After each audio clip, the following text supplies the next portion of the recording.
The stars looked different from this part of the galaxy. Commander Vexthor stood at the viewport of his command ship, the Merciless, watching as his fleet prepared to enter the orbit of the blue planet below. His scaled fingers tapped against the polished surface of his armor, impatience growing with each passing moment. "Status report," he barked, not turning to face his crew. "All ships in formation, Commander," replied his second-in-command, Skarl. "The humans have detected our presence but have made no aggressive moves." Vexthor snorted. Of course they hadn't. According to the intelligence reports, these humans were barely space-capable. They had a handful of colonies in their immediate star system, and had only recently discovered faster-than-light travel. They were primitive by galactic standards, perfect targets for the Crimson Fangs. The job was simple: intimidate the humans into surrendering mining rights on their resource-rich planet. The Zularian Mining Consortium was paying handsomely for a quick, clean operation with minimal bloodshed, though Vexthor and his mercenaries were authorized to use whatever force they deemed necessary. "Open a channel to the planet," Vexthor ordered. "Let's introduce ourselves."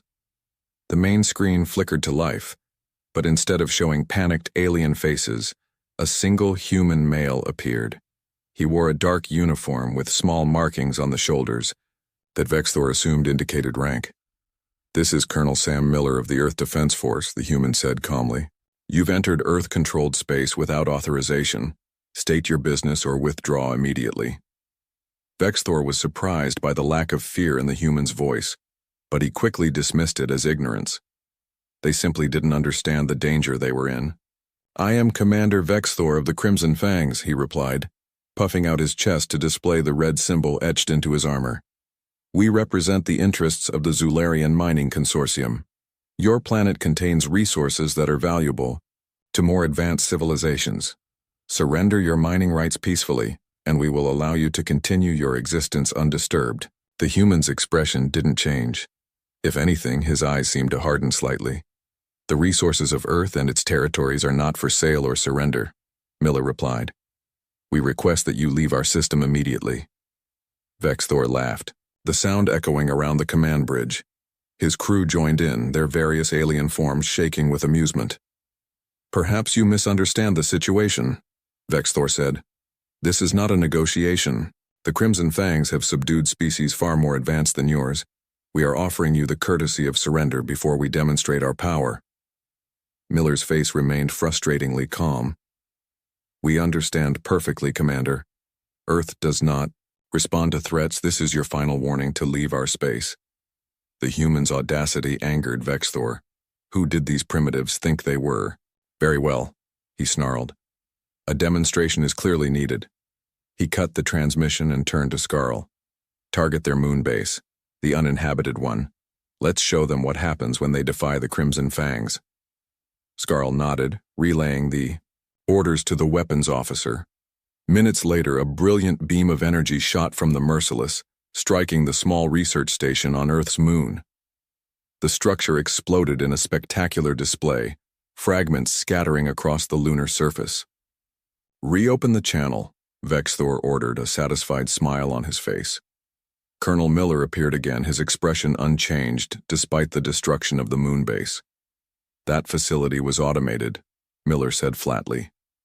"No human lives were lost, but you've made your intentions clear." He paused, then added, "You have exactly 1 hour to leave our system. After that, we will respond appropriately." Vexthor couldn't believe the human's continued defiance. "You are in no position to make demands," he growled. "We have a fleet of warships. You have primitive spacecraft and limited weapons. If you resist, we will target populated areas next." Miller's response was unexpected. The human actually smiled slightly.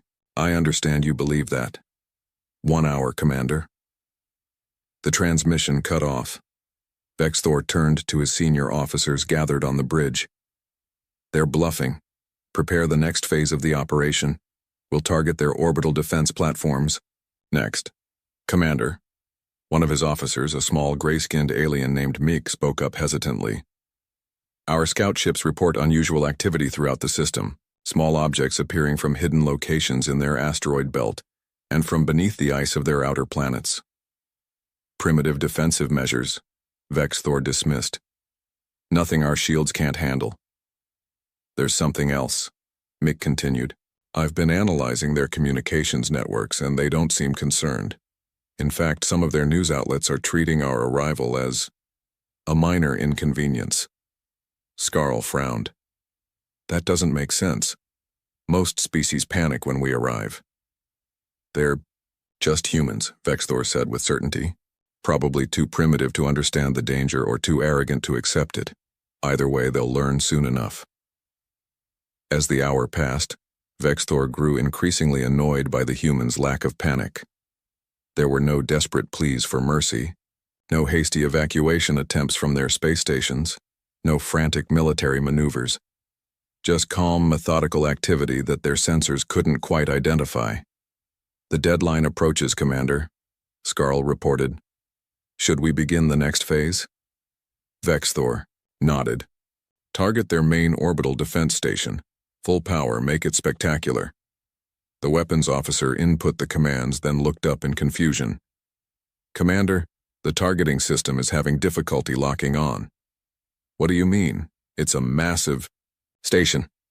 Something is interfering with our sensors, and I'm detecting thousands of small objects moving throughout the system, but they keep disappearing from our scans. Vexthor was about to respond when a chill ran down his spine. Something felt wrong. The humans were too calm, too prepared.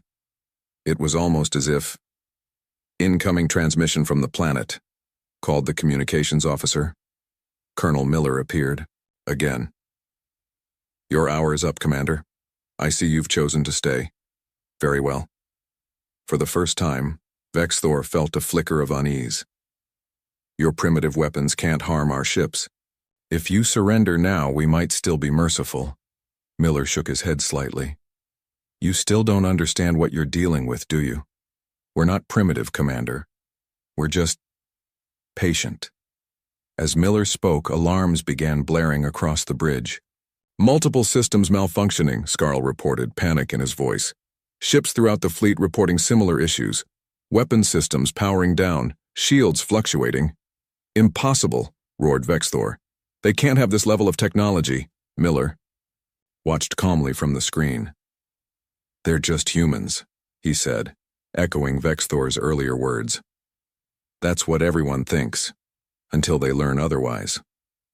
The screen went dark as thousands of small objects suddenly appeared on their sensors, surrounding the mercenary fleet.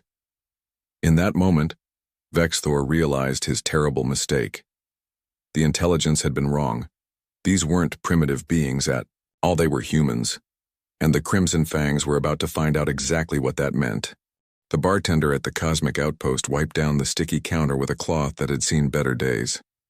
Yorb used all 4 of his arms to clean, serve drinks, and manage payments at the same time. His Quatzian heritage made him perfect for bartending. Multitasking came naturally to his species. The bar sat on Nexus Station, a massive space hub where travelers from across the galaxy stopped to refuel, trade, and share stories. Today, like most days, the place was filled with mercenaries between jobs, traders looking for contracts, and the occasional drifter with nowhere else to go. In the darkest corner of the bar sat Crag, a veteran mercenary whose scarred face told stories of countless battles. His leathery skin was a patchwork of burns and cuts from decades of fighting. Most noticeable was his right arm, not flesh and blood, but a cybernetic replacement that hummed softly when he moved it. Krog's attention was fixed on the large screen above the bar. The news was showing a fleet of ships approaching a blue-green planet. Turn it up, Crag called to Jorb, his voice like gravel. The bartender flicked a switch, and the announcer's voice filled the room. Crimson Fang's mercenary group has entered the Sol system and appears to be engaging with the newly discovered species known as humans. Krag's drink slipped from his fingers, shattering on the floor. By the void, he whispered. Those idiots. Jorb made his way over, curious about the reaction. What's got you spooked? Aren't they just dealing with some new species? Craig's eyes darkened. New to the galactic community, yes, but there's a reason some of us call them Death Worlders. A few heads turned, conversations quieting as other mercenaries caught Craig's words. You've encountered humans before? Asked a young mercenary at a nearby table. Craig nodded slowly. 50 years ago, I was with the Red Claw Company. We took a job to raid a mining colony on, what did they call it? Proxima Centauri 4. He took a deep breath, memories clearly painful. We thought it would be easy. A small colony, minimal defenses, valuable resources, in and out, no problems. Craig tapped his metal arm against the table. We were wrong. More mercenaries gathered, around now, drinks in hand, curious about the story. Even Jorb stopped working to listen. What happened? Someone asked. We landed near the main facility. Standard procedure. Show of force, demand surrender, take what we want. Krog's eyes seemed to look beyond the bar, back into the past. They had about 200 people there. Miners, engineers, some families. Not soldiers, not warriors. He took a long drink before continuing. When we announced our intentions, they asked for 1 hour to discuss. We granted it, thinking they were organizing surrender terms. Around the bar, the news continued to show the Crimson Fang's fleet surrounding Earth. Craig glanced up at it, then shook his head. 1 hour later, they contacted us again. Their response was simple. No. No, repeated Jorb. Just no. So we started our attack. That's when everything went wrong. Craig's mechanical hand clenched into a fist. They'd spent that hour preparing, not evacuating, not panicking, preparing. He gestured to his cybernetic arm. A human mining engineer did this. Not a soldier, a civilian with a mining laser that he'd modified in less than an hour.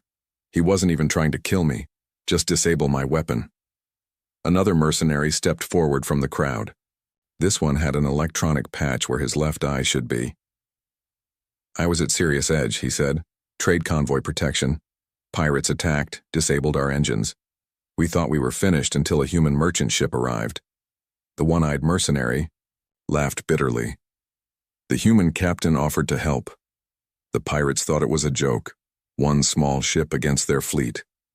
2 hours later, half the pirate ships were dead in space and the rest were running. As if a dam had broken, stories began flowing from around the bar. A blue-skinned alien described how a human teenager had outsmarted his entire squad during what should have been a simple hostage situation. Another told of humans repurposing farming equipment into devastating weapons in minutes. The thing about humans, Craig said, loud enough to quiet the others, is that they evolved on a world that tried to kill them every day. Predators, diseases, natural disasters, you name it, they faced it. And instead of dying out, they thrived. On the screen, the news showed the Crimson Fangs destroying a moon base. The gathered mercenaries watched in silence. They don't fight, like other species, Craig continued. Most races develop specific tactics, predictable responses. Humans, they improvise, they adapt, they use your own strength against you. Jorb looked concerned. But the Crimson Fangs have modern weapons, shielded ships. Surely that counts for something? Craig laughed, a sound without humor. You think humans haven't been preparing for this moment? From the day they realized they weren't alone in the universe, they've been getting ready. A younger mercenary scoffed. For what? War? For anything, Craig replied grimly. It's in their nature. Their history is an endless cycle of conflict and innovation. Each war more terrible than the last, each peace bringing new technologies. He pointed to the screen with his cybernetic finger. Look at them. They're not panicking.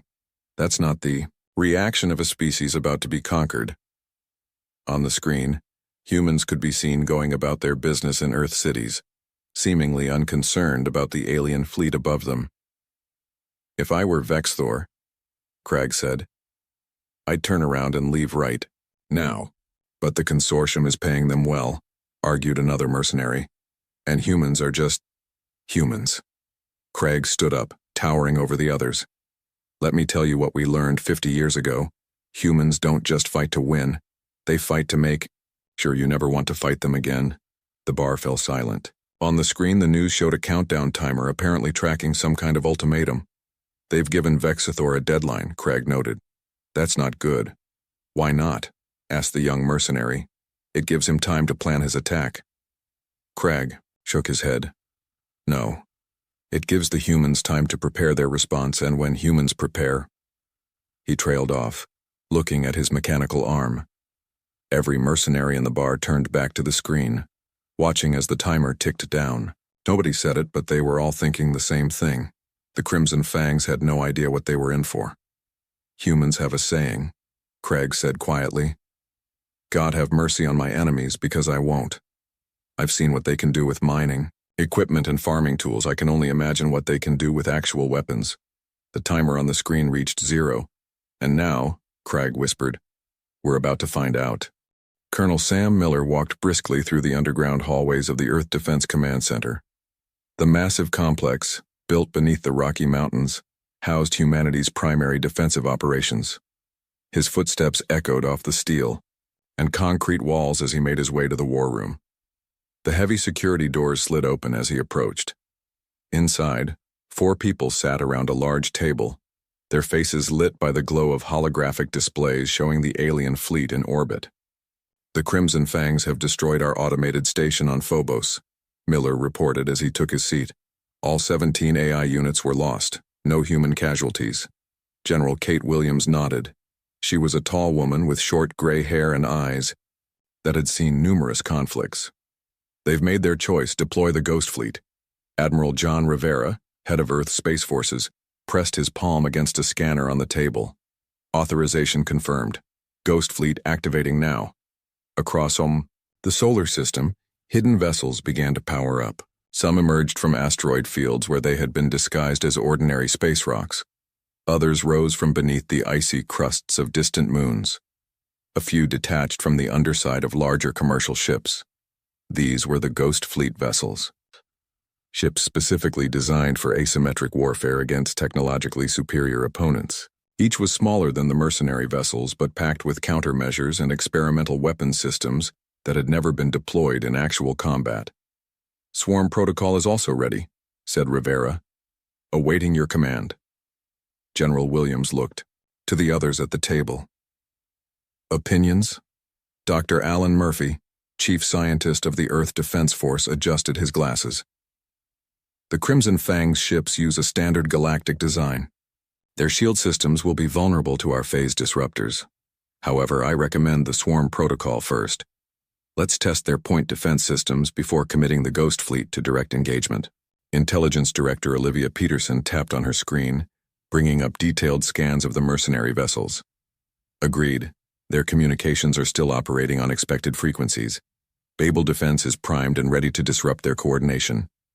Miller studied the holographic display of Vexthor's flagship.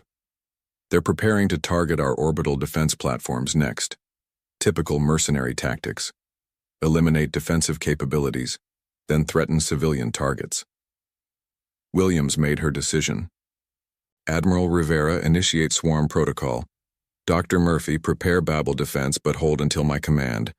Director Peterson, continue monitoring their communications for any change in strategy. Rivera nodded and spoke into his communicator. All stations, this is Admiral Rivera. Initiate swarm protocol. Authorization code Echo 9 Delta 7. From launch sites across Earth's surface, thousands of specialized drones were deployed. Each was no bigger than a coffee mug, but carried precision-cutting lasers designed to disable rather than destroy. They shot upward through the atmosphere, their small size making them nearly impossible to detect. Swarm units will reach the mercenary fleet in approximately 12 minutes, Rivera reported.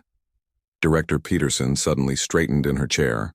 General, we're picking up interesting chatter from across the galaxy. It seems our visitors have quite a reputation, but... She paused, a smile forming on her face.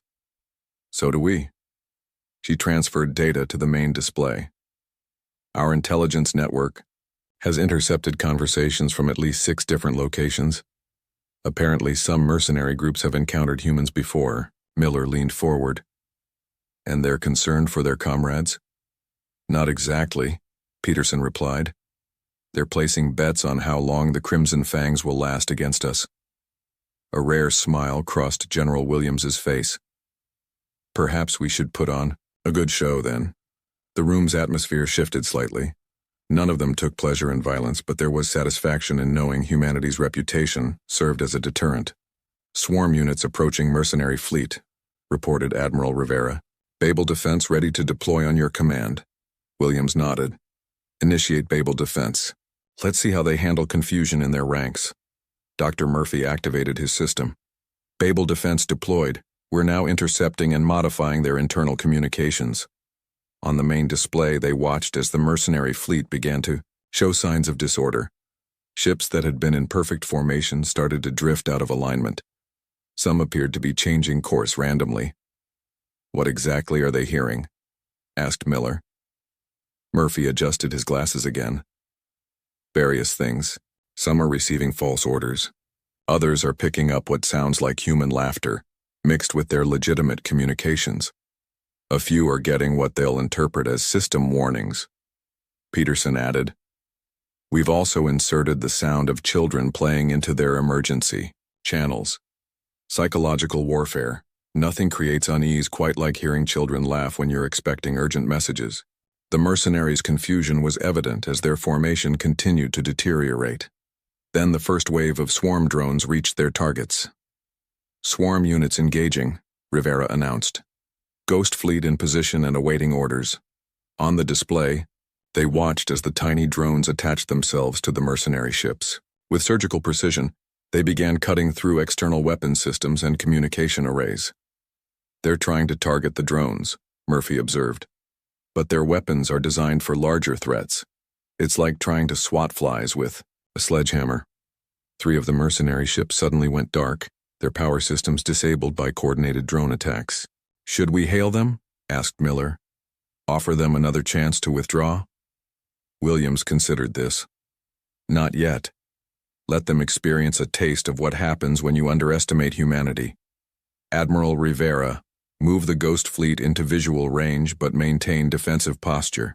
The previously hidden human ships decloaked, surrounding the mercenary fleet in a perfect containment formation. Though smaller than the alien vessels, there were many more of them, and they moved with uncanny coordination.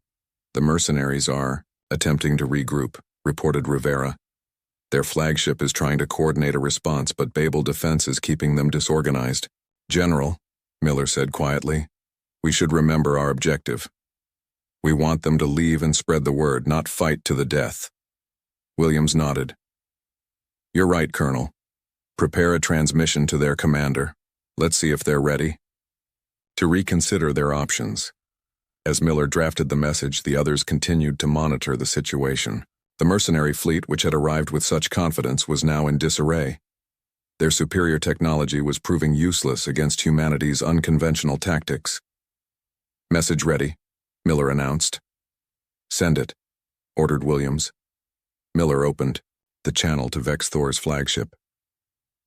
This is your only warning, he stated calmly. Surrender now, or we will be forced to demonstrate what happens when you mistake human restraint for weakness.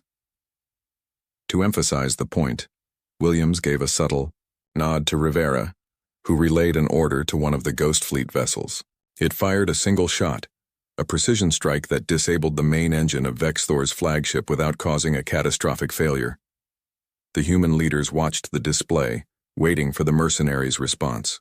The next few moments would determine whether this would end with surrender or with a demonstration of humanity's full capabilities. On the display, Vex Thor's ship hung motionless in space, surrounded by human vessels and swarmed by drones, its main engine dark and silent. Commander Vex Thor gripped the edge of the command console as his flagship shuddered. Red warning lights flashed across the bridge, and the main view screen flickered between static and images of the human ship surrounding them. Status report, he roared, struggling to maintain his composure in front of his crew. His second-in-command, Scarl, looked up from a terminal with fear in his reptilian eyes. Commander, main engines are offline. Weapon systems at 30% capacity. Shields, fluctuating between 40 and 60%. How? Vex Thor demanded. How are they doing this? They're supposed to be primitive. Skarl shook his head. Unknown, Commander, but I'm detecting thousands of small objects attached to our hull and throughout the fleet, too small for our automated defenses to target efficiently. On a secondary screen, Vexthor could see the tiny drones cutting through weapon mounts and communication arrays with surgical precision. They weren't trying to breach the hull or life support systems, just systematically disabling the mercenaries' ability to fight back. And those ships, Vexthor muttered, staring at the human vessels that had appeared from nowhere. Where did they come from? Our scans showed nothing like this in the system. The communications officer, a blue-skinned alien named Ziv, turned from her station. Commander, we're receiving strange transmissions on all channels. Some appear to be false orders. Others are disturbing sounds. Block them, Vexthor ordered. I've tried, Ziv replied. But every time I close one channel, they appear on another. And now crew members are reporting hearing voices through the internal communication system, even when it's supposedly deactivated. Around the bridge, the command crew looked increasingly nervous. The Crimson Fangs had faced many opponents across the galaxy, but never anything like this. Another tremor ran through the ship as more systems went offline. The lighting dimmed as power was redirected to essential functions. We still have weapons, Vexthor growled. Target their main vessel and fire everything we have. The weapons officer tried to comply but shook his head. Targeting systems are malfunctioning. I can't get a lock on any of their ships. It's as if they're not really there. That's impossible. Vexthor slammed his fist on the console. A new voice filled the bridge, calm, human, and worryingly confident. This is Colonel Sam Miller of the Earth Defense Force. This is your only warning. Surrender now, or we will be forced to demonstrate what happens when you mistake human restraint for weakness. Before Vexthor could respond, a precise energy beam struck his ship. The entire vessel shuddered and more systems went dark. Main engines completely disabled, Skarl reported, his voice trembling. That was a targeted strike. They could have destroyed us, but they deliberately hit only the engine core. Vexthor stared at the view screen in disbelief. The humans weren't just fighting back. They were toying with him. His mighty fleet, veterans of 100 campaigns, was being systematically disabled by creatures that barely registered on the galactic scale. Commander, Ziv said quietly, we're receiving reports from across the fleet. 3 ships have lost all power. 5 more report critical systems failures. The rest are experiencing similar issues to us. Weapons disabled, engines compromised. And casualties? Vexthor asked, dreading the answer. That's the strange part, Ziv replied. Minimal. The humans seem to be deliberately avoiding lethal strikes. They're disabling our ships, not destroying them. A cold realization washed over Vexthor. This wasn't a battle, it was a message. The humans could have destroyed them at any time, but they were choosing not to. They wanted the mercenaries alive. We need to retreat, Skarl suggested, voicing what everyone was thinking. Vexthor's pride rebelled at the thought, but he knew his second-in-command was right. They were outmatched in ways he couldn't even understand. Prepare emergency power for a jump to, he began, but Skarl cut him off. FTL drives are offline on all ships, the reptilian officer reported grimly. We can't escape. The human's voice returned to their communication system. Commander Vexthor, your ships are disabled. Your weapons are ineffective. You have 2 options.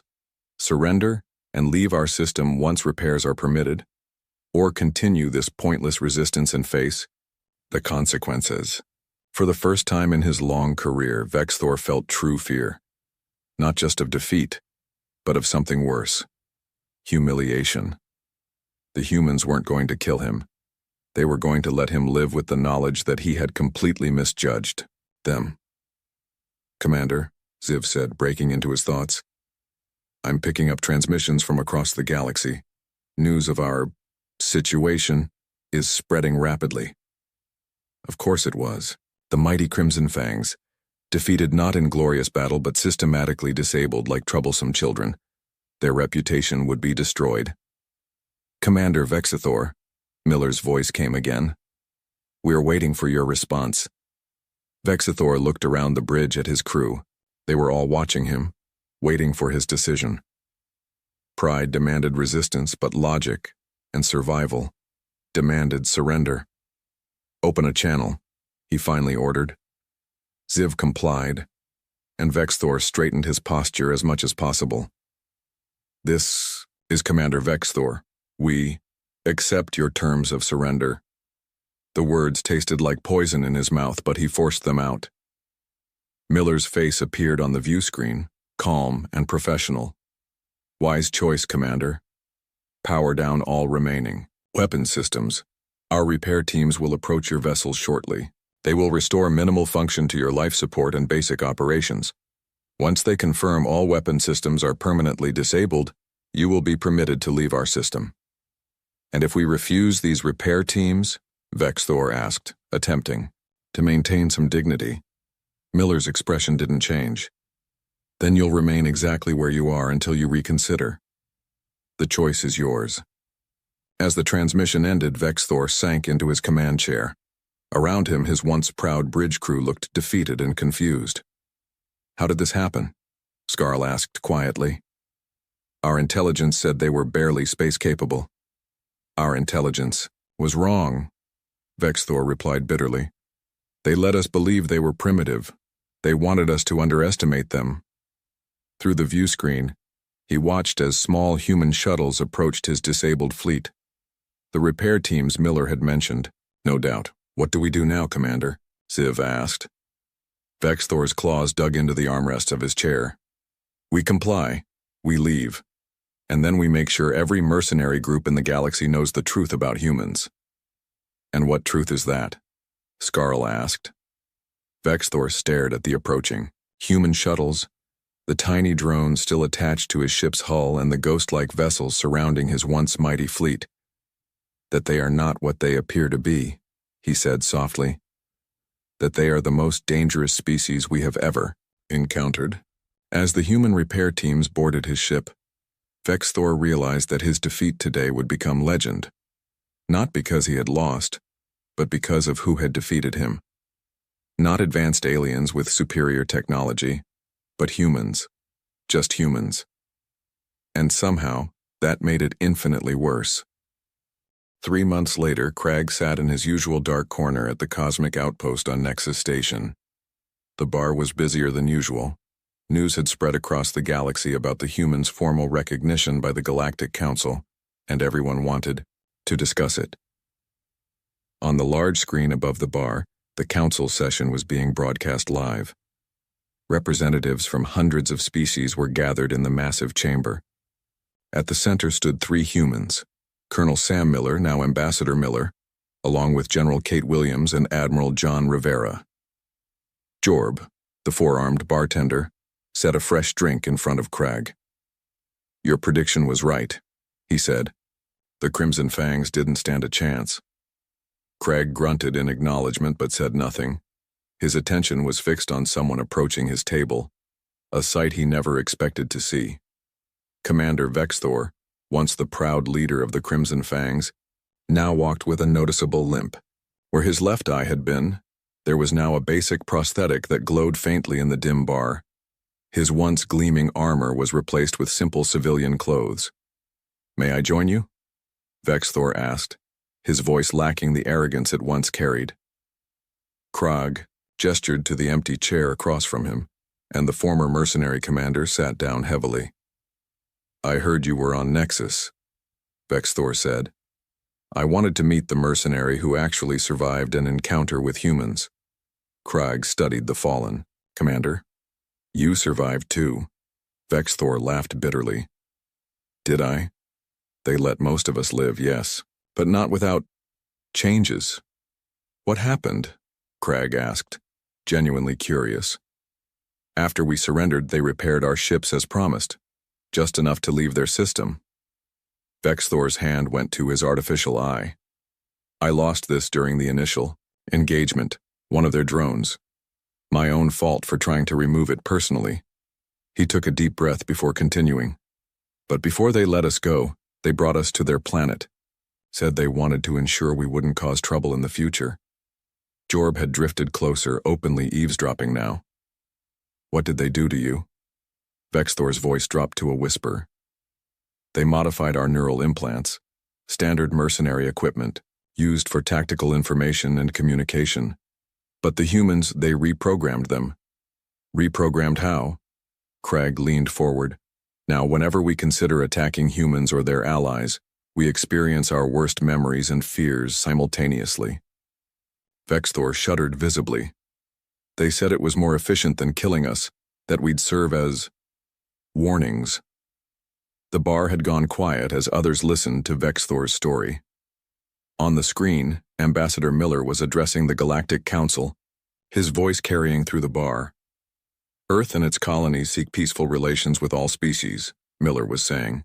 We ask only for recognition of our sovereign territory and the right to develop without interference. A young mercenary at a nearby table scoffed loudly. They don't look so tough to me. In an instant, both Krag and Vexthor were on their feet. Krag grabbed the young mercenary by his throat with his cybernetic arm, while Vexthor seized him by the shoulder. Listen carefully, Krag hissed. They survived on a death world with predators that would make your blood freeze. They developed spaceflight while still fighting wars among themselves. Their entertainment involves simulating danger for fun. Vexthor leaned in closer, his artificial eye glowing brighter with emotion.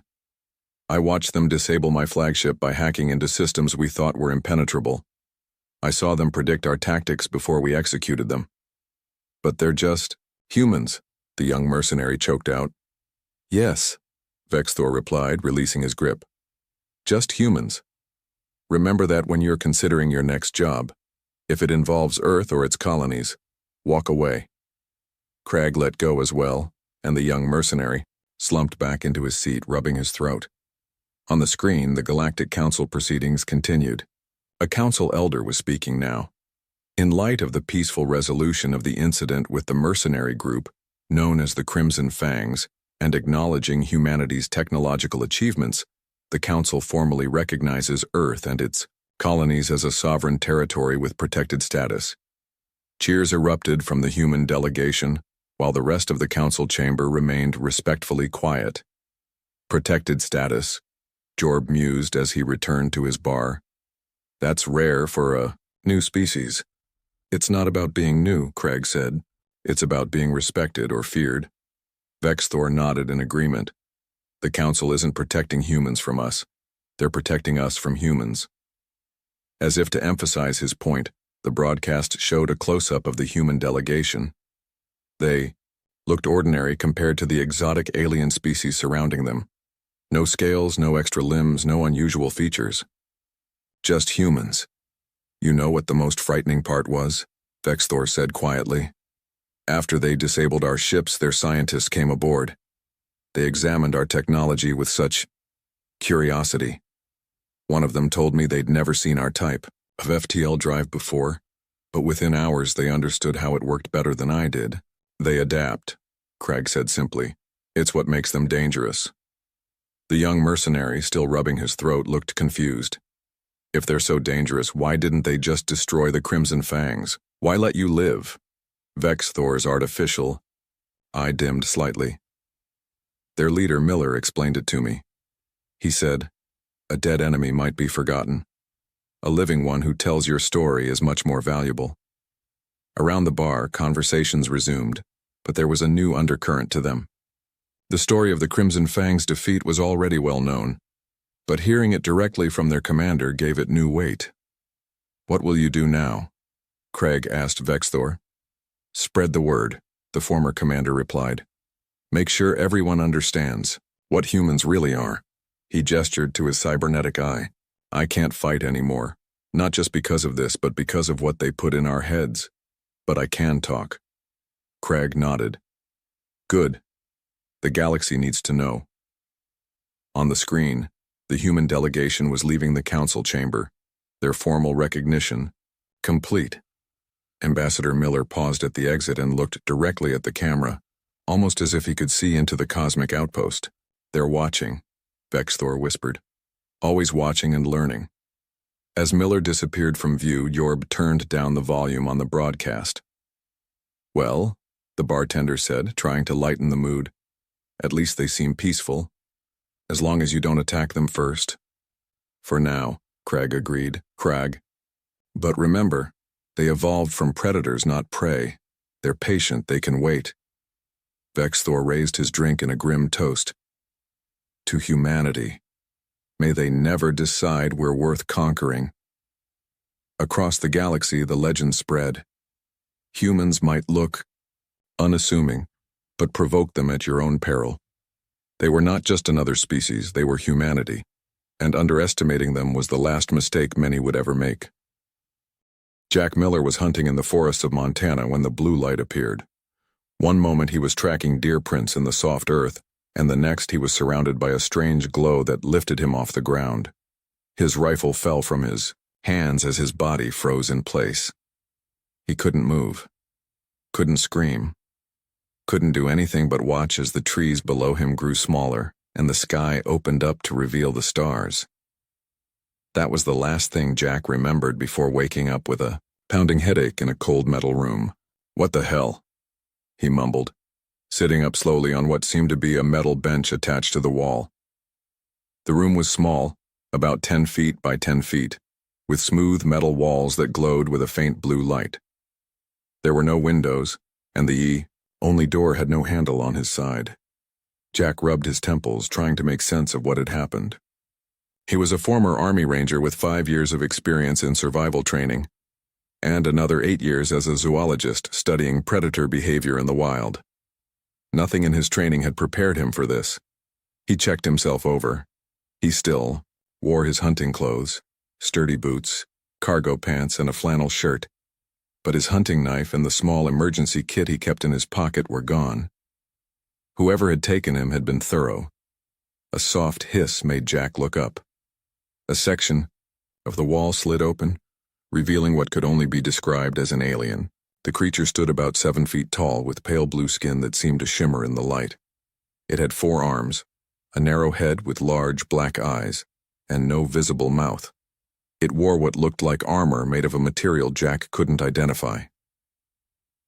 "Human specimen," the alien said, though Jack heard the words in his head rather than with his ears. "You are now property of the Craxian Research Collective. You will participate in our studies. Resistance is not advised."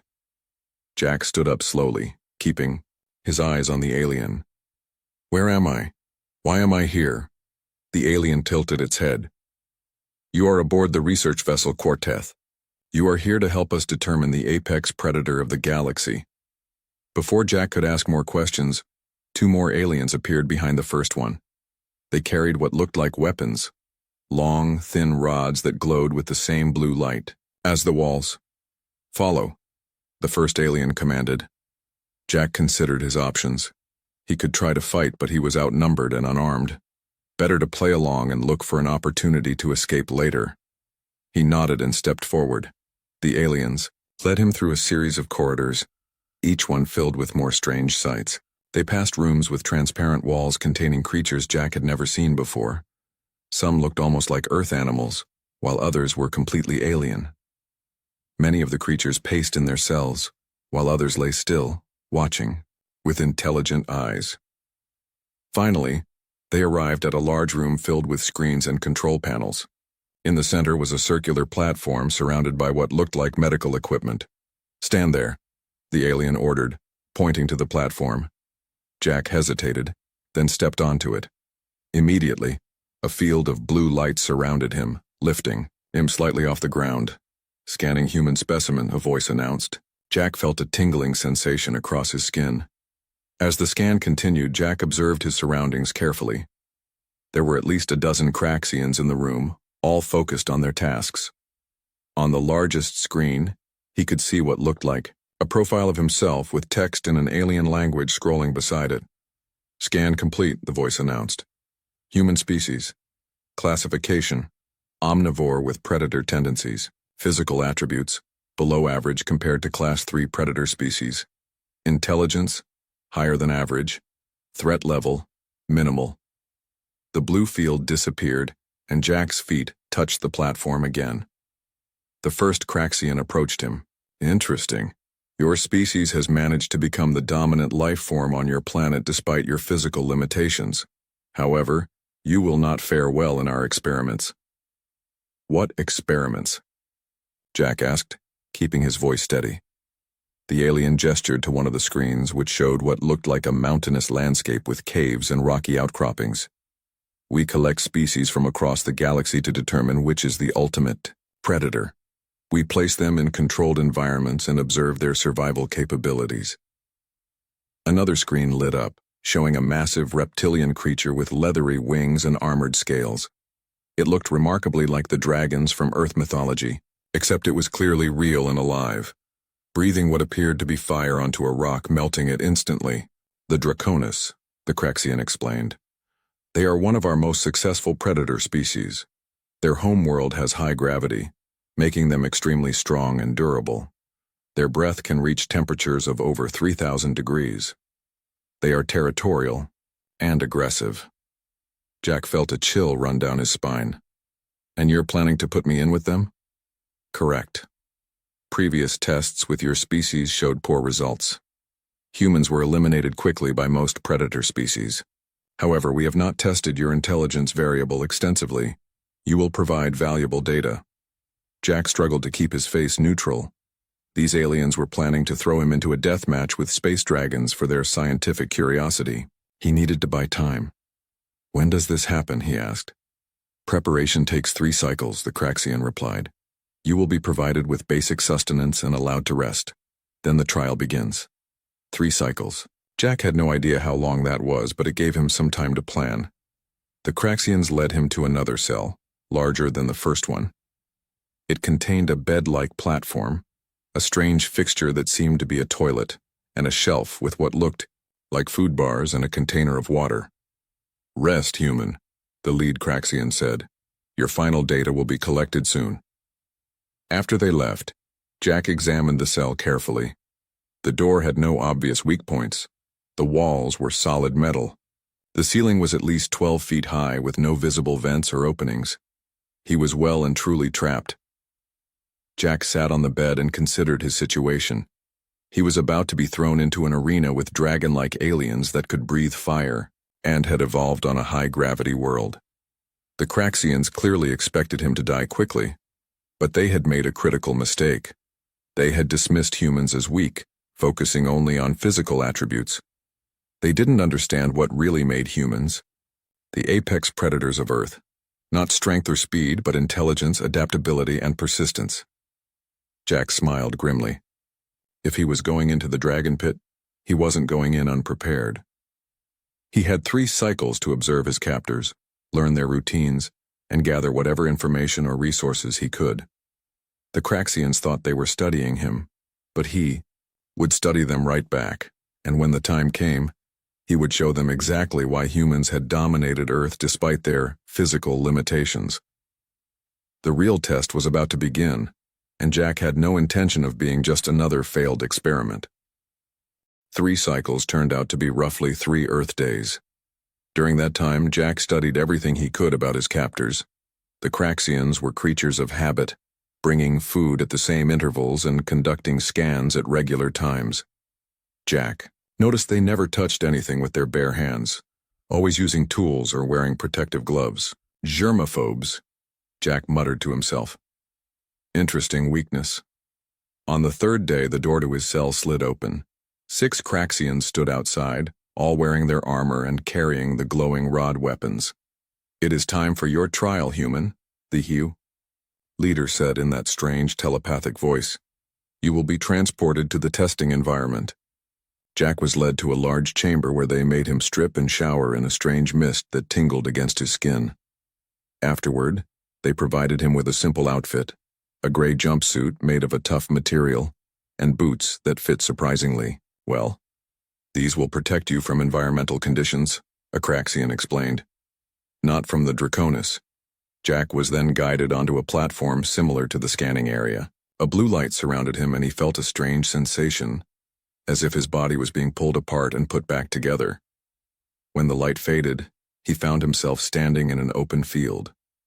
The sky above was a strange orange color, with two small suns visible near the horizon. In the distance, he could see mountains with smoke rising from several peaks. The air was hot and smelled of sulfur. A voice seemed to come from everywhere and nowhere. Human specimen trial begins now. Environment is a modified replica of Draconis home territory. Survival supplies are located at designated markers. Draconis. Specimens will be released in 1 hour. Your performance will be monitored. Jack looked around and spotted a small blue light blinking about half a mile away. That must be one of the supply markers. He started jogging toward it immediately, knowing time was precious. As he ran, he studied his surroundings. The ground was rocky and uneven, with patches of tough-looking vegetation scattered about. In the distance, he could see what looked like a forest of tall red plants that resembled a cross between trees and giant ferns. Jack reached the supply marker, which turned out to be a small metal container. Inside, he found a knife with a strange blade that seemed to glow faintly, a container that was presumably for water, some food bars similar to those in his cell, and a small device that projected a map of the immediate area when he pressed a button. Better than nothing, Jack mumbled, pocketing the items. He studied the map carefully. It showed his current position, as well as several water sources and cave systems. There were no signs of the Draconis yet, but Jack knew they would appear soon. He needed shelter and a defensive position. According to the map, there was a small cave system about 2 miles away, near one of the water sources. It was his best option. Jack set off at a steady pace, pausing occasionally to gather materials. He found some of the tough vegetation could be pulled apart into strong fibers. He collected as much as he could carry. He reached the cave system with about 15 minutes to spare, according to his estimation. The entrance was small, big enough for him to enter comfortably, but potentially restrictive for a large predator. Inside, the cave opened up into a network of tunnels and chambers. Jack chose a chamber near the back that had a small opening in the ceiling, allowing fresh air and a bit of light. Using the knife and vegetation fibers, Jack quickly fashioned a series of simple trip alarms near the cave entrance. They wouldn't stop a determined predator, but they would give him warning. Just as he finished, he heard a distant roar that made his blood run cold. The Draconis had been released. Jack settled into his hiding spot and waited. Hours passed.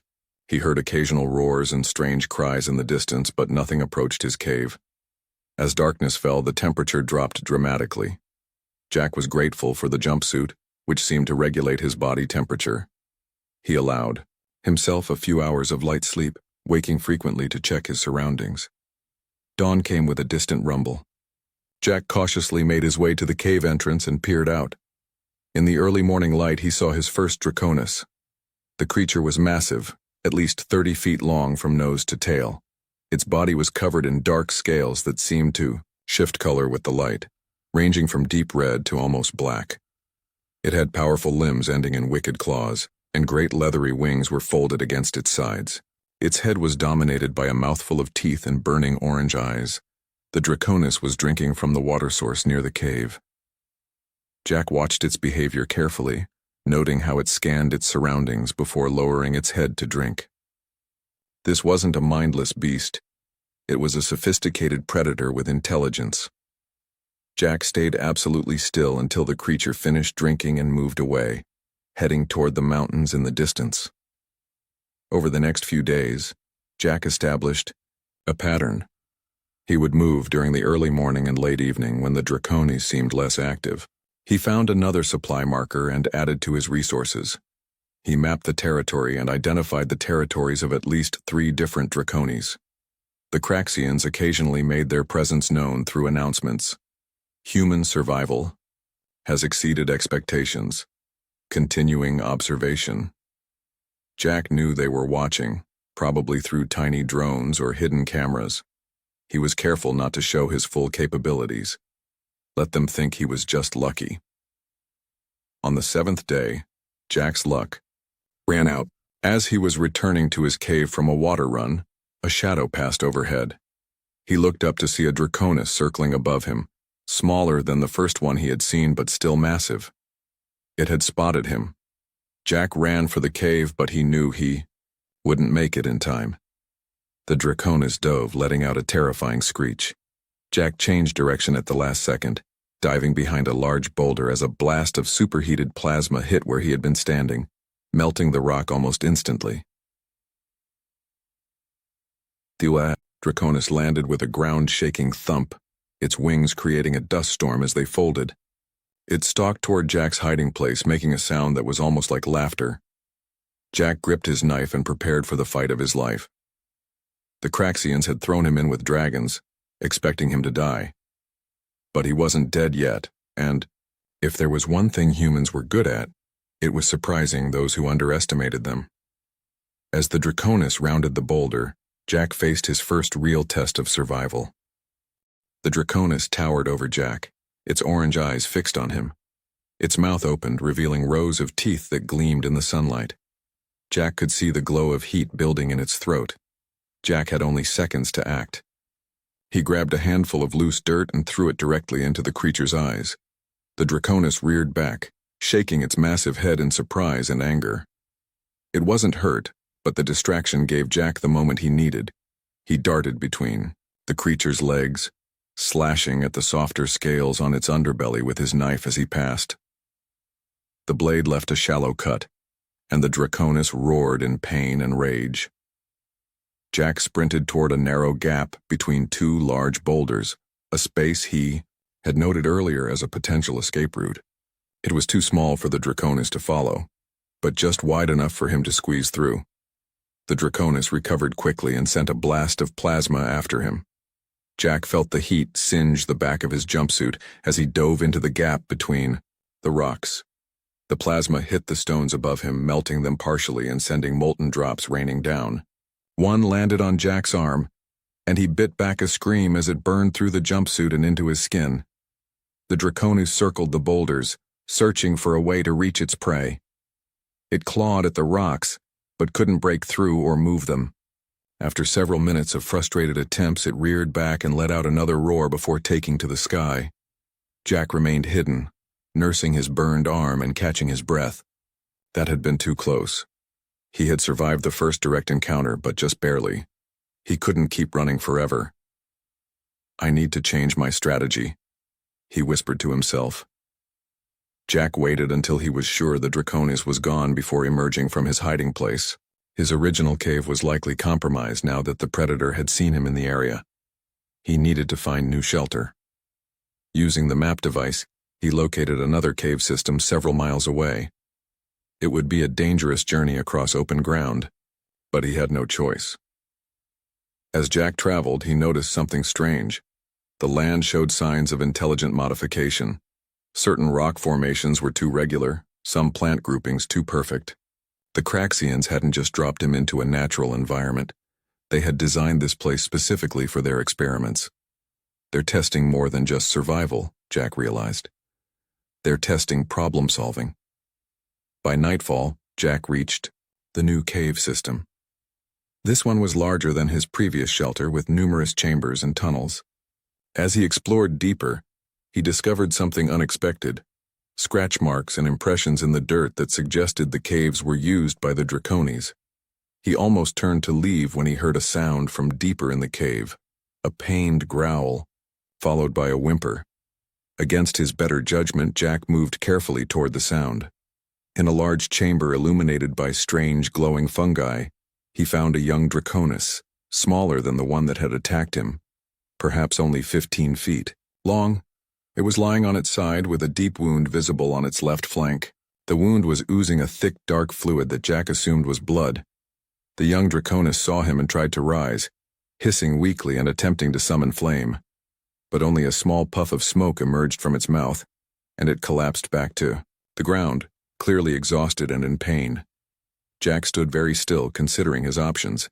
He could leave the injured predator and find another shelter. That would be the safest choice. But his years studying animal behavior told him this was a unique opportunity. If the creature was young enough, injured enough, and hungry enough, there might be another way. "I must be out of my mind," Jack muttered as he slowly reached into his pocket and pulled out one of his food bars. From a safe distance, he broke off a piece and tossed it toward the injured Draconis. The creature eyed the offering suspiciously, then sniffed it. After a moment's hesitation, it quickly gobbled up the food. Jack repeated this several times, each time tossing the food a little closer to himself. The Draconis watched him warily but accepted each offering. "That's it," Jack said softly. "I'm not your enemy." After the food was gone, Jack very slowly approached the injured creature, talking in a low, calm voice the entire time. The Draconis growled but didn't try to attack. Up close, Jack could see that its wound was severe, a deep gash that might have come from a fight with another, larger Draconis. Jack remembered the first aid supplies he had found at the second marker. He had some antiseptic cloths and a tube of what seemed to be a medical gel. "This is going to hurt," Jack warned, though he knew the creature couldn't understand his words. "But it might save your life." Keeping his movements slow and deliberate, Jack cleaned the wound with the antiseptic cloth. The Draconis hissed and its body tensed, but it didn't attack. Then Jack applied the gel, which seemed to provide immediate relief. The young dragon relaxed slightly as the gel began to work. Jack backed away, giving the creature space. He set down his water container with some water in it. The Draconis eyed it, then lapped at the water eagerly. "I'll call you Ember," Jack said, "since your fire's not working so well right now." That night, Jack slept in an adjacent chamber, keeping one ear open for any sounds of threat, either from Ember or from outside predators. He woke several times to check on the injured dragon, who slept fitfully but seemed slightly stronger by morning. The Craxian voice announced, "Human specimen demonstrates unexpected behavior. Scenario parameters exceeded. Continuing observation." With modified protocols. Jack smiled grimly. The aliens were confused by his actions. Good. Let them wonder. Over the next few days, Jack continued to treat Ember's wound, which slowly began to heal. The young Draconis grew more accepting of his presence, even allowing Jack to touch its scales and examine its wings. Jack learned much from these interactions. He discovered that the scales had different levels of hardness and heat resistance. The wings were surprisingly flexible and strong, and the Draconis was far more intelligent than he had initially believed. Ember began to respond to simple hand signals: stop, follow, stay, food. Jack was teaching the dragon, and the dragon was learning quickly. On the 10th day, as Jack returned from gathering food, he found Ember standing at the cave entrance, fully alert. The young dragon made a warning sound Jack had never heard before. Jack froze, then slowly moved to Ember's side. In the distance, he could see what had alarmed the dragon. A group of 3 adult Draconis were flying in formation, heading directly toward the cave. "We've got company," Jack said quietly. "And I don't think they're coming for a friendly visit." Jack's mind raced as he watched the 3 adult Draconis approaching. They were larger than Ember, with wingspans that cast huge shadows on the ground below. One was nearly twice Ember's size, with dark red scales that gleamed in the sunlight. "They're coming for you," Jack said to Ember. "Probably your family group or maybe rivals who injured you in the first place." Ember made a low rumbling sound in response, shifting nervously from foot to foot. The young dragon was stronger but still not fully healed. It couldn't fight off 3 adults, and neither could Jack. "We need to hide," Jack decided. He motioned for Ember to follow him deeper into the cave system. They moved through twisting tunnels, going deeper than Jack had explored before. The passages grew narrower, and the ceiling lower. Jack had to duck in some places while Ember barely squeezed through. Behind them, they heard the thunderous landing of the adult Draconis outside the cave entrance, followed by roars that echoed through the tunnels. They were searching for Ember. Jack and Ember reached a small chamber with a tiny opening in the ceiling that let in a beam of light. The space was too small for an adult Draconis to enter, but comfortable enough for Ember and Jack. "We'll wait them out," Jack whispered, patting Ember's neck reassuringly. They could hear the adult Draconis moving through the cave system, their claws scraping against stone, their wings brushing the walls. Occasionally, one would release a blast of plasma, illuminating the tunnels with brief, intense heat and light. Hours passed. Jack dozed fitfully while Ember remained alert, head raised toward the tunnel entrance. Finally, as night fell, the sounds of the searching Draconis faded. Jack carefully made his way back through the tunnels to check if they had left. He found the cave entrance empty, though deep claw marks scarred the surrounding rocks. The adults had given up their search, at least for now. When Jack returned to their hiding spot, he found Ember attempting to produce fire again. This time, a small jet of flame emerged from the dragon's mouth, weak but definitely real. "You're getting stronger," Jack said with a smile. "Soon you'll be back to full strength." That night, as they settled in their chamber, a new announcement came from the Craxians. "Attention human specimen. Protocol adjustment initiated. New variable will be introduced tomorrow. Prepare accordingly." Jack frowned. That doesn't sound good. Morning brought the answer. Jack woke to find a strange metal object had been placed at the cave entrance during the night. It was a cylinder about 3 feet tall with glowing blue markings. As he approached it cautiously, the top slid open, revealing supplies. More food, medical materials, and a new item, a small communication device. Jack picked up the device. It immediately activated, projecting a small hologram of a Craxian. "Human specimen," the Craxian's voice echoed in his mind. "Your survival has exceeded all projections. The Council wishes to understand more. You will be joined by another human specimen to test cooperation variables." Jack's heart raced. Another human? After weeks alone with only Ember for company, the thought of seeing another person was both exciting and concerning. "The new specimen will arrive at the marker location in 1 cycle," the Craxian continued. "Your interaction will be observed." The communication ended, and the hologram disappeared. Jack gathered the supplies and returned to Ember, who was now able to move around the cave more easily. The dragon watched curiously as Jack laid out the new materials. "We're getting a visitor," Jack told Ember. "Another human. I need to teach you not to eat them." Jack spent the day preparing.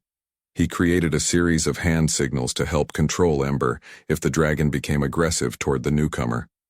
He also gathered extra food and water. The next morning, Jack left Ember in the cave with strict instructions to stay hidden. He made his way to the marker location, a small clearing about a mile from the cave. There he waited, scanning the orange sky for any sign of the Craxian's transportation beam. After an hour of waiting, the familiar blue light appeared. It expanded into a glowing sphere that pulsed briefly before depositing a human figure and vanishing. The newcomer was a woman with short brown hair, wearing the same type of gray jumpsuit as Jack. She looked around wildly before spotting him. "Are you real?" she asked, her voice hoarse. "Or is this another Craxian trick?" "I'm real," Jack assured her, approaching slowly with his hands visible. "My name is Jack Miller. I've been here for about 2 weeks." "Lisa Clark," she replied, still looking wary. "Geologist and linguist. I was studying rock formations in Arizona when they took me. Been on their ship for days. They kept scanning my brain while showing me pictures of strange creatures." Jack nodded. "They're experimenting on us, testing how humans survive against something they call the Draconis." Lisa's eyes widened. "Dragons? They showed me images of those. Said I was going to help with interspecies communication assessment." "That's why they brought you here," Jack realized. "You're a linguist. They've seen me interacting with one of the dragons, a young one I call Ember. They must want to know if we can actually communicate with them." Lisa looked skeptical. "You've tamed a dragon?" "Not tamed," Jack corrected. "We have an understanding. Ember was injured, I helped. Now we help each other." Before Lisa could respond, a shadow passed overhead. Jack looked up to see a Draconis circling above. Not one of the 3 from yesterday, but a new one. Its scales were a brilliant blue-green that shimmered in the light. "Don't run," Jack warned Lisa, who had tensed to flee. "Running triggers their hunting instinct. Stay still and follow my lead." The blue-green Draconis landed about 50 yards away. It was smaller than the others Jack had seen, but still massive compared to a human. It watched them with intelligent eyes, head tilted in a curiously bird-like manner. "It's studying us," Lisa whispered. "Just like we're studying it." Jack nodded. "The Craxians underestimated both species. They think we're just lab animals, but we're more than that." The Draconis took a step closer, then another. It made a series of clicking sounds followed by a low rumble. Lisa's eyes widened. "That's a language pattern," she said excitedly. "Those aren't random noises, there's structure there. Phonemes, rhythm." "You can understand it?" Jack asked, impressed. "Not yet," Lisa replied. "But with time, maybe. If the dragons are truly intelligent and have their own language, we might be able to communicate with them directly." The blue-green Draconis made another series of sounds, then turned and took flight, disappearing over the mountains. "That was strange," Jack said. "It didn't try to attack at all." "It was assessing us," Lisa suggested, "just like the Craxians are." As they made their way back to the cave, Jack explained everything he had learned about the environment and the Draconis. Lisa listened intently, asking sharp questions that made Jack realize how much he had missed human conversation. "The Craxians don't understand what they've done," Lisa said as they approached the cave. "By bringing a human and a linguist together, then putting us with intelligent creatures like the Draconis, they've created the perfect conditions for an alliance." Jack smiled. "And that might be exactly what we need to surprise them." Inside the cave, Ember waited, watching the entrance nervously. The young dragon relaxed when it saw Jack, then tensed again at the sight of Lisa. "It's okay," Jack said softly, making the hand gesture for friend. "She's with me."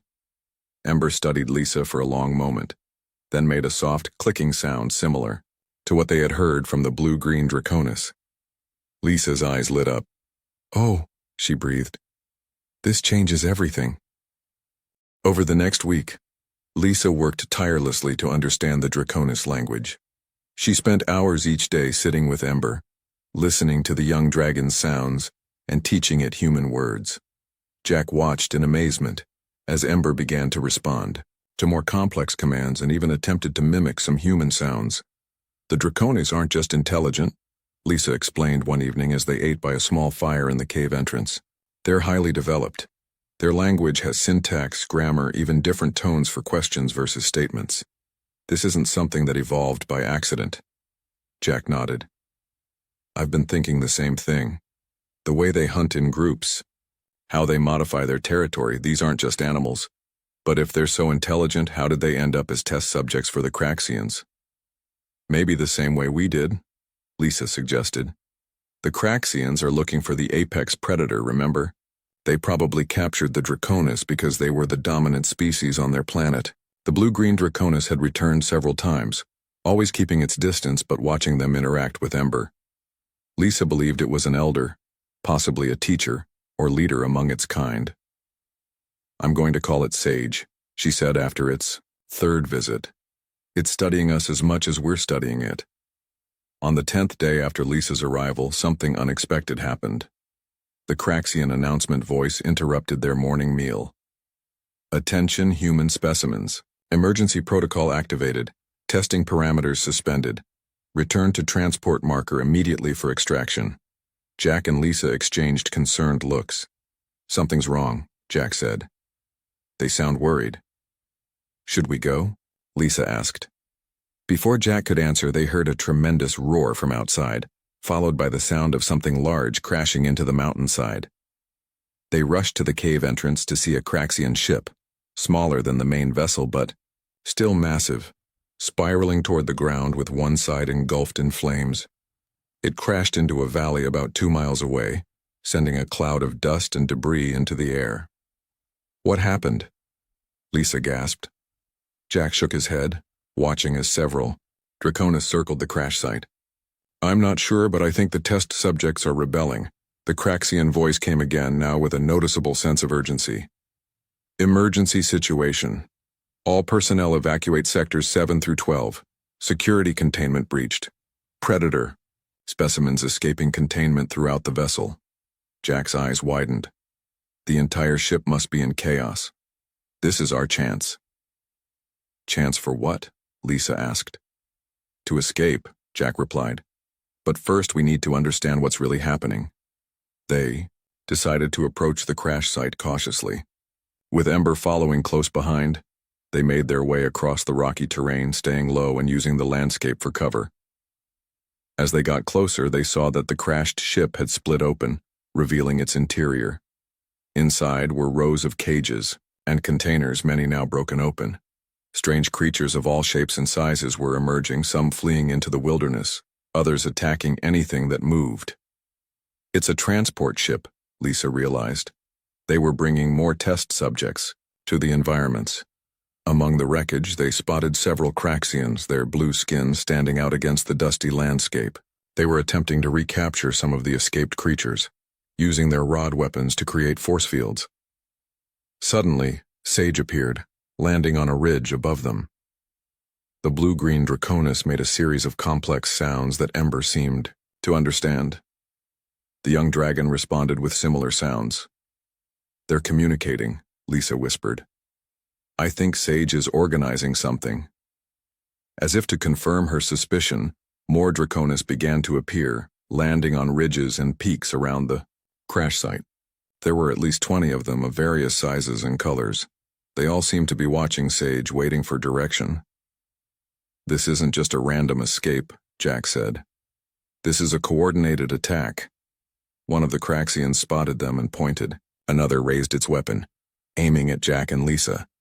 Before it could fire, Ember moved in front of them protectively and released a jet of flame that was much stronger than before. The fire didn't reach the Craxian but served as a clear warning. The standoff was interrupted by a massive explosion from the direction of the mountains.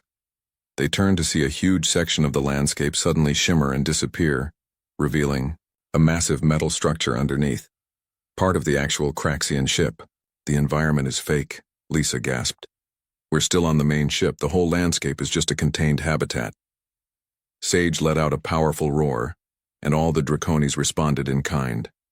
As one, they took to the air and flew toward the newly exposed section of the ship. The Craxians at the crash site began to retreat, clearly outnumbered. "They're fighting back," Jack said with growing excitement. "All the test subjects are rebelling." Lisa grabbed his arm. "Jack, look!" She pointed to a section of the crashed transport ship that contained what looked like a control panel. It had survived the crash and was still glowing with power. "If that's a transport ship, it might have access to the main ship's systems," Lisa said. They approached cautiously, stepping over debris and avoiding the remaining creatures that scurried about. Jack kept Ember close, using the dragon's intimidating presence to ward off any threats. The control panel was alien technology, but Lisa quickly figured out the basics. "It's a navigation system," she said. "And look, these are schematics of the main ship." Jack studied the glowing diagrams. "There," he pointed to a large chamber near what appeared to be the center of the ship. "That must be where they control everything." "And here," Lisa added, indicating a section full of small compartments. "These look like escape pods." A new announcement blared, this time in what sounded like the Draconis language. A series of roars and clicks. Ember responded immediately, becoming agitated and looking toward the breached section of the habitat. "I think the Draconis are coordinating their attack," Jack said. "We need to help them." Lisa nodded. "We need to get to the control center. If we can access their main systems, we might be able to free all the test subjects and find a way home." They found a small transport vehicle in the wreckage. It was damaged but still operational.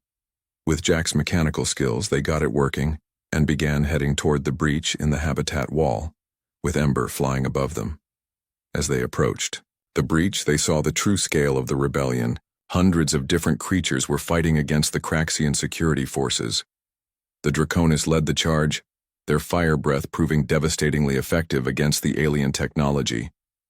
The Craxians wanted to find the apex predator, Jack said as they prepared to join the battle. They never considered that it might be a partnership between species. Lisa smiled. Intelligence, adaptability, and cooperation. The true strengths of an apex species. With Ember by their side and dozens of freed test subjects following their lead, Jack and Lisa headed toward the heart of the Craxian ship. The Oro. Aliens had locked a human in with dragons, never expecting that together they would become the ultimate predator. The real test was just beginning.